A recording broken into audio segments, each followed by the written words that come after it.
안녕하세요 여러분. 오늘의 흥미로운 영상 내용은 테슬라 주가가 폭락했습니다. 전기차 제조업체가 직면한 세 가지 큰 문제, 그리고 아마존 최고 경영자 앤디 제시 회사가 엔비디아에 도전하는 동안 경쟁력을 유지하는데 AI가 핵심에 관한 것입니다. 우선 좋아요 버튼을 누르고 채널 구독 및 알림 설정도 잊지 마세요. 여러분의 관심과 지지가 저희에게 큰 힘이 됩니다. 첫 영상은 월스트리트 저널 보도를 바탕으로 최근 테슬라 주가가 급락하게 된 이유와 그 배경을 좀 더 쉽고 논리적으로 정리해보는 시간을 준비했습니다. 자, 최근 며칠 사이 테슬라 주가는 롤러코스터를 타듯이 급등락을 반복했습니다. 특히 지난 수요일 테슬라 주가는 무려 23%나 급등하면서 역사상 두 번째로 큰일의 상승폭을 기록했습니다. 투자자들은 도널드 트럼프 대통령이 당분간 일부 수입 관세를 90일 동안 유예하기로 했다는 소식에 반응하면서 테슬라 주식을 대거 사들였던 겁니다. 하지만 그 기쁨도 잠시뿐이었습니다.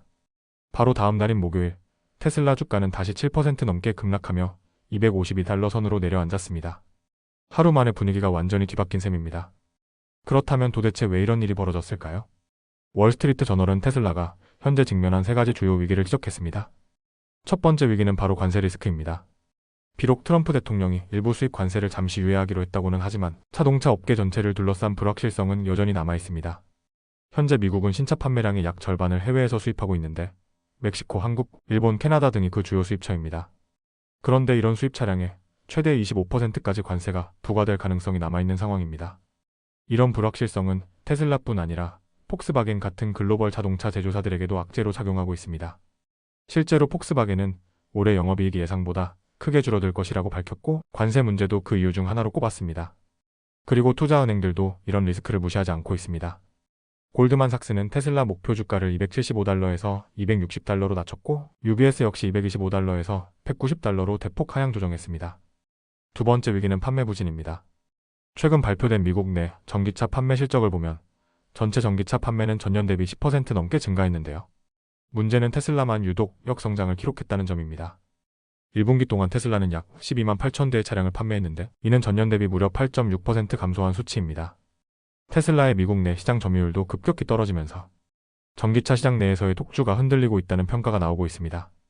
사실 테슬라가 1분기 글로벌 실적을 발표했을 때 이미 이런 흐름은 어느 정도 예고됐습니다.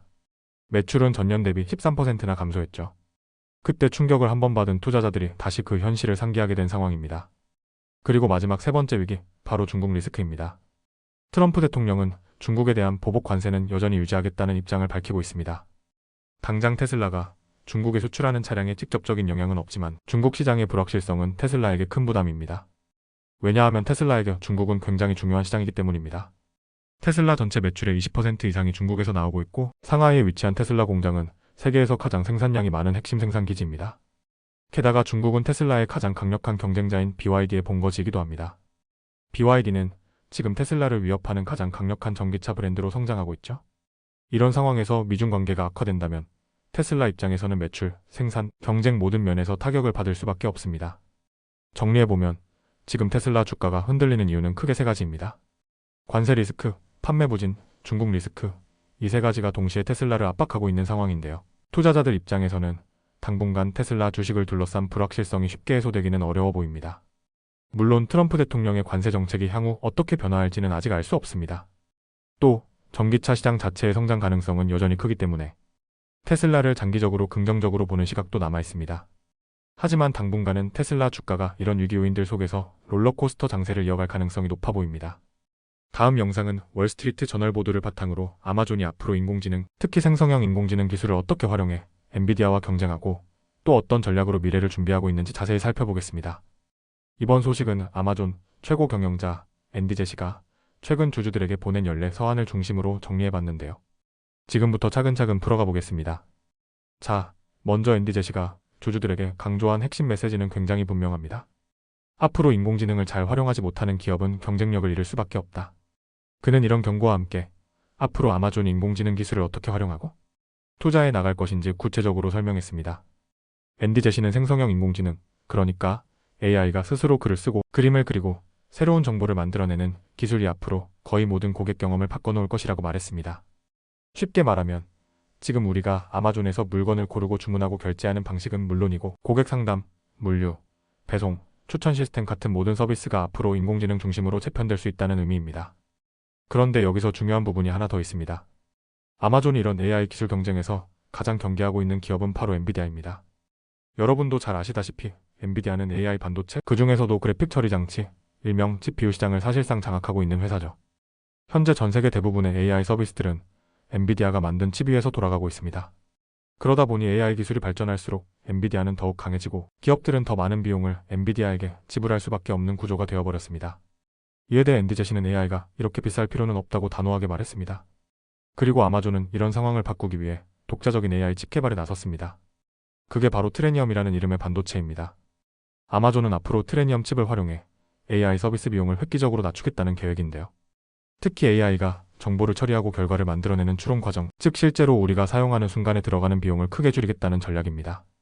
엔디제시는 앞으로 이런 추론 기술이 클라우드 서비스, 데이터베이스, 스토리지처럼 기업 IT 인프라의 핵심 서비스로 자리 잡을 것이라고 예고하기도 했습니다. 그렇다면 아마존이 AI 경쟁력을 키우기 위해 또 어떤 준비를 하고 있을까요? 대표적으로 시골 지역까지 빠른 배송 서비스를 확대하고 자체 위성 네트워크인 카이퍼 프로젝트를 통해 더 많은 사람들에게 인터넷을 제공하려는 시도를 하고 있습니다. 또 데이터 센터 투자, 하드웨어 투자, 칩 개발까지 전방위적인 인프라 투자를 단행하고 있는데요. 이런 대규모 투자가 당장은 비용 부담으로 작용할 수 있지만 장기적으로는 아마존의 AI 경쟁력을 높이는데 중요한 기반이 될 것이라고 엔디제시는 강조했습니다. 하지만 이런 강력한 비전에도 불구하고 최근 아마존 주가는 쉽지 않은 상황입니다. 목요일 아마존 주가는 6% 넘게 하락하며 179달러 선으로 떨어졌습니다. S&P 500 지수와 나스닥 지수 역시 각각 4%대 하락을 기록하며 기술주 전반에 대한 투자 심리가 얼어붙은 모습을 보여줬습니다. 특히 파이퍼 샌들러 같은 투자은행은 아마존의 광고 매출 성장 전망을 낮추면서 목표 주가도 265달러에서 215달러로 하향 조정하기도 했습니다. 그럼에도 불구하고 전문가들은 아마존이 AI 시대를 맞아 앞으로 얼마나 경쟁력을 확보하느냐가 주가 향방을 결정짓는 핵심 변수가 될 것이라고 전망하고 있습니다. 결국 앞으로 인공지능 시대, 그리고 AI 칩 경쟁 구도에서 누가 더 빠르고 싸고 효율적으로 기술을 제공하느냐가 기업들의 운명을 좌우하게 될 가능성이 높아 보입니다. 아마존이 꿈꾸는 미래, 그리고 엔비디아를 향한 도전은 과연 어떤 결과로 이어질까요? 오늘은 여기까지입니다. 다음 영상에서 더 유익하고 흥미로운 내용으로 찾아뵙겠습니다. 이 영상은 투자 의견이 아닙니다.